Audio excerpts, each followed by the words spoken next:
El mensaje de hoy se titula Responsabilidades ministeriales y eclesiásticas. Y el pasaje va a ser 1 Timoteo, capítulo 5, versículo 17 al versículo 20. En la actualidad, y no en la actualidad, pero casi siempre,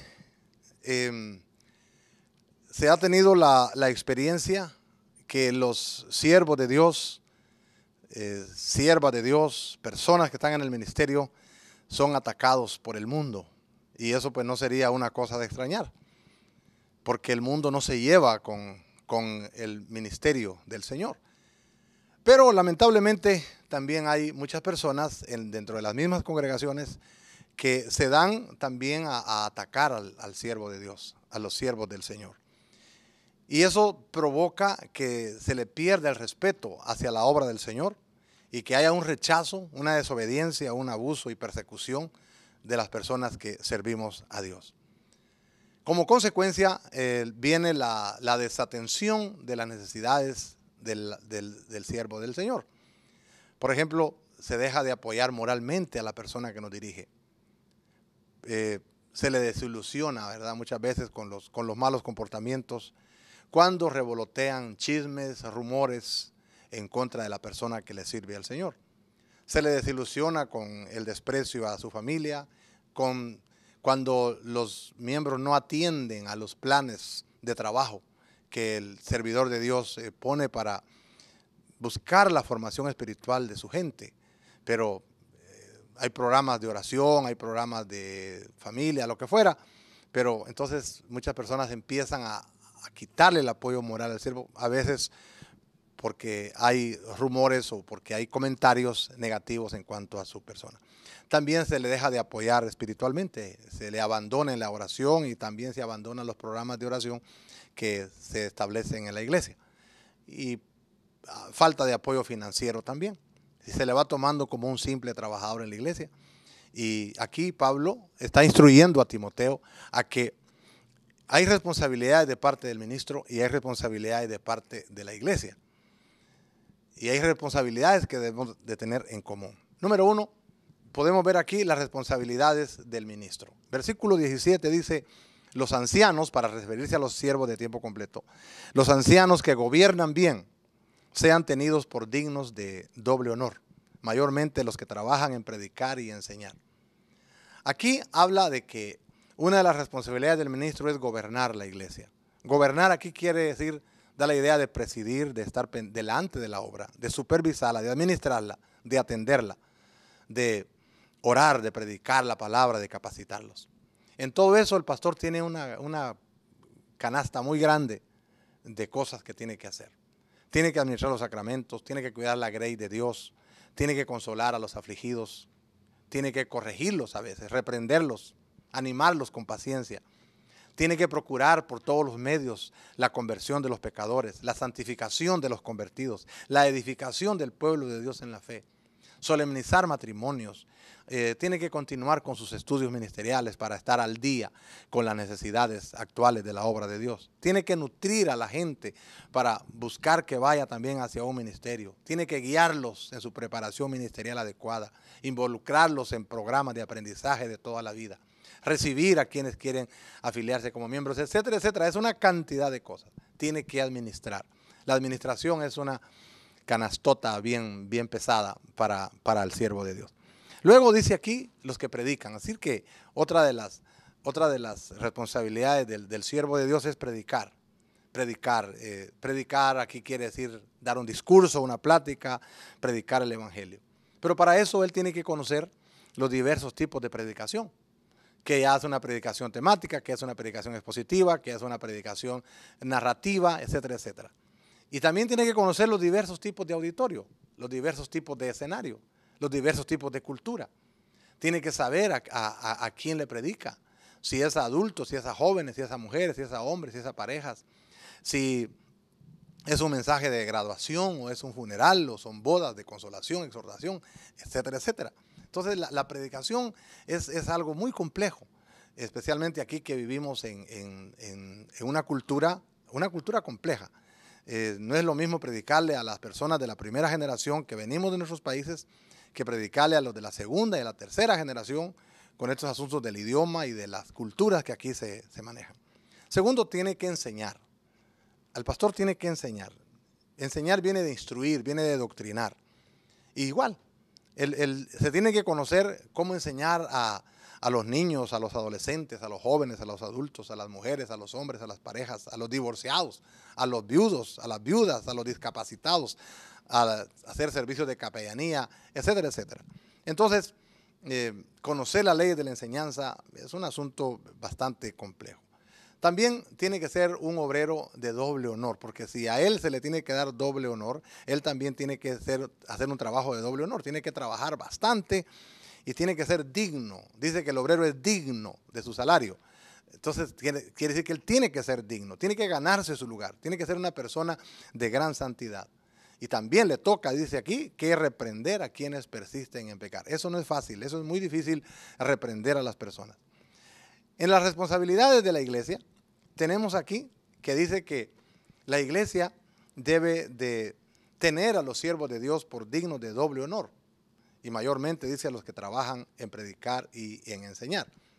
Doble honor a los siervos quiere decir doble respeto, doble honra, doble reconocimiento, doble paga. Más que estima, más que respeto, esto de honra es compensación a la persona que está sirviendo. Los soldados romanos en aquellos tiempos recibían un doble salario cuando hacían servicios que no eran usuales. Y quizá Pablo está usando esa imagen para decir también que a los siervos de Dios que están de tiempo completo hay que darles apoyo financiero adecuado, amplio, generoso. Y pone el ejemplo del buey. En aquel tiempo usaban los bueyes para ponerlos a trillar la semilla, el trigo especialmente. Pero el buey que estaba trillando, dice que era prohibido ponerle bozal para que el buey comiera lo que quisiera mientras estaba haciendo su trabajo. Y lo hace en una comparación con el siervo de Dios. Dice aquí, el siervo de Dios es esa persona que trabaja tan duro trillando la cosecha de almas, que trabaja a veces como un buey, ¿verdad? Bien fuertemente. No es un obrero cualquiera.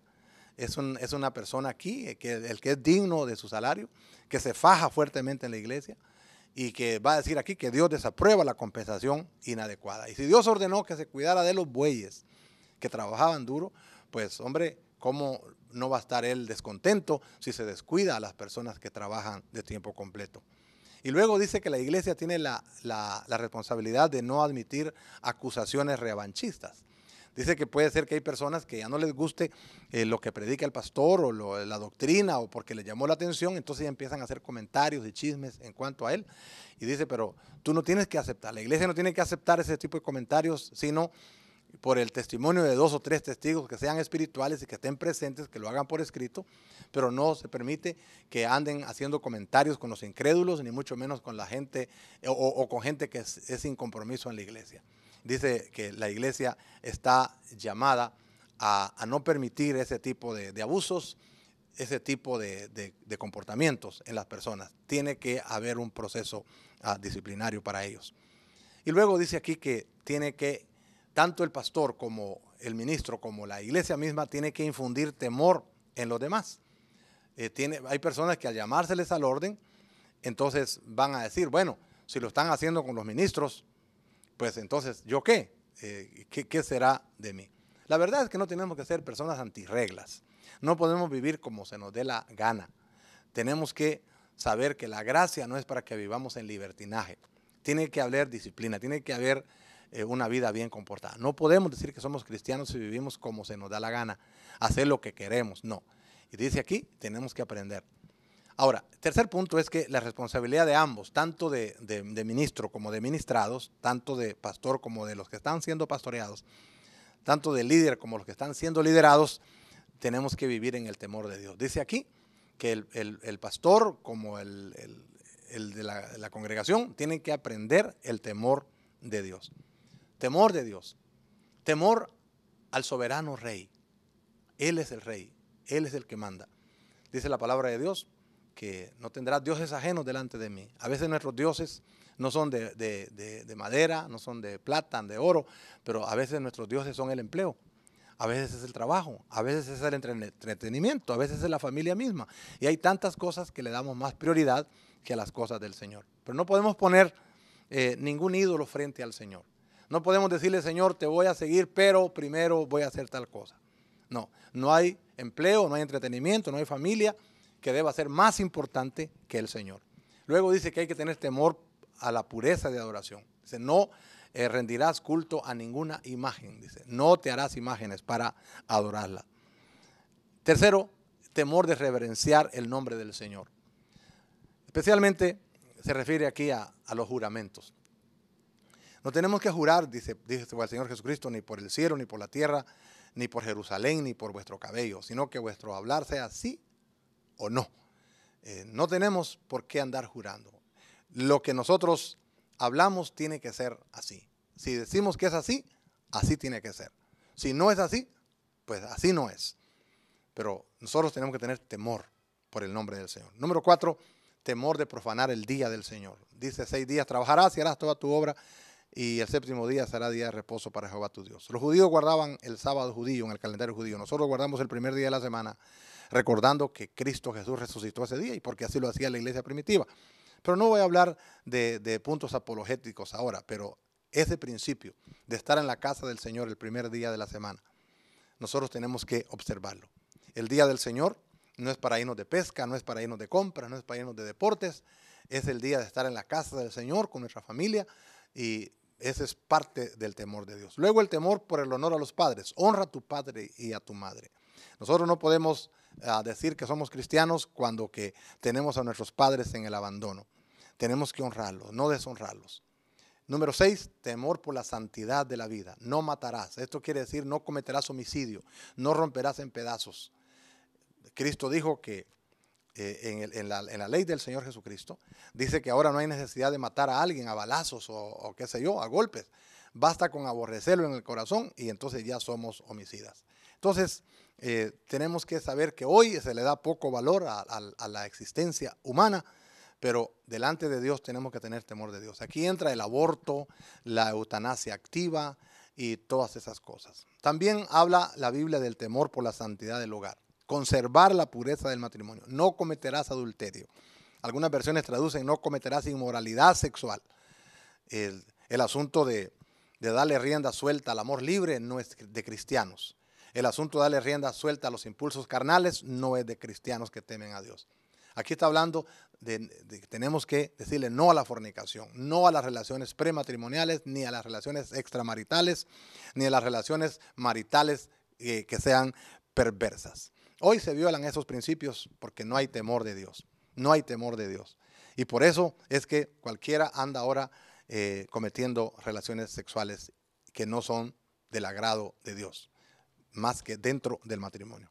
Luego nos habla también del temor por la santidad de la propiedad. No hurtarás, dice la Biblia. No robarás, no hurtarás. Ni el dinero de otra persona, ni la reputación de otra persona por andar hablando mal de ella, ni quitarle el gozo a alguien, ni el bienestar ajeno, y mucho menos robarle a Dios sus diezmos, sus ofrendas.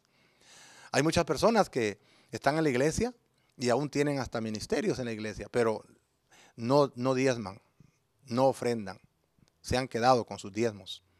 Han administrado los diezmos por su propia cuenta, creyendo que no es tan importante eso, cuando la palabra de Dios dice, traed todos los diezmos al alfolí, y hay alimento en mi casa, y probadme en esto, si no derramo bendición sobre ustedes hasta que sobreabunde, y voy a reprender por ustedes al devorador, etcétera, etcétera. Entonces, cuando viene la ruina, y nosotros quizás no nos damos cuenta que es una ley, si nosotros le damos al Señor, nuestras finanzas, nuestra casa, nuestros negocios van a estar protegidos. Hay que tener santidad por la propiedad, empezando por la propiedad de Dios y siguiendo por la propiedad privada, la propiedad ajena. Si algo no es tuyo, dijo alguien, de alguien tiene que ser. Se encontró algo, no es suyo, de alguien tiene que ser. Número 9, temor por la santidad de la verdad. No hablarás falso testimonio. Esto primariamente tenía que ver con los tribunales, pero ahora podemos hablar de eso, de hablar verdad con nuestro prójimo, no andar dando falsos testimonios. Eso incluye la calumnia, los chismes, las habladurías. Quitarle el buen nombre a otra persona es robar lo que difícilmente se repone. Y finalmente, tenemos que tener temor por nosotros mismos. No codiciarás. Codiciar aquí quiere decir, da la idea de babear, desear con ansia algo. Habla de los motivos dentro de uno mismo. La codicia es lo que nos da motivo para matar, para adulterar, para robar, etcétera, etcétera, porque es aquella ansiedad por tener más y más. El cristiano debe cultivar el amor, no la codicia. El cristiano está llamado a reflejar los valores, los ideales más altos en esta tierra, los preceptos eternos de Dios. Tenemos que, los que pastoreamos una iglesia, los que dirigimos una obra, los que dirigimos un ministerio, tenemos que temer a Dios y tenemos que enseñar el temor a Dios, a nuestros hijos, a nuestra familia, en la iglesia. Pero también la iglesia tiene que aprender a tener temor de Dios. Por eso dice Pablo, hay que disciplinar para que otros aprendan a tener temor de Dios. Y alguien dijo esta frase, el cristiano sin temor no es cristiano. Lo digo otra vez, el cristiano sin temor no es cristiano. Entonces, en conclusión, el ministro es responsable por gobernar, por predicar, por enseñar, por administrar la obra. La iglesia es responsable por honrar a los siervos, en no admitir acusaciones revanchistas en contra de él y también el infundir temor en los demás. Y todos somos responsables de vivir en el temor de Dios y lo hemos visto a través de estos 10 principios eternos que también se le llaman en el Antiguo Testamento el Decálogo. ¿Sabe qué? ¿Sabe qué? Jesucristo fue nuestro sustituto en la cruz. Pero no es nuestro sustituto en la obediencia, en la consagración. Eso nos toca a nosotros. El Señor no va a obedecer por nosotros, no se va a consagrar por nosotros. Él ya hizo lo que tenía que hacer. Hoy nosotros tenemos lo que tenemos que hacer lo que tenemos que hacer. ¿Estamos dispuestos a responder ambos a nuestras responsabilidades? Que el Señor nos ayude. Oremos. Padre, gracias por tu palabra. Ayúdanos a vivir en tu temor. Ayúdanos a los que te servimos a vivir en alto grado de santidad. Ayúdanos a administrar bien tu obra. A las personas que son miembros de la congregación, a que también cumplan sus responsabilidades con los siervos y también con sus conductas de santidad, y a todos a vivir en tu temor. Gracias, Señor, porque tu palabra dice, el principio de la sabiduría es el temor de Jehová. Gracias, Padre, en el nombre de Jesús. Amén.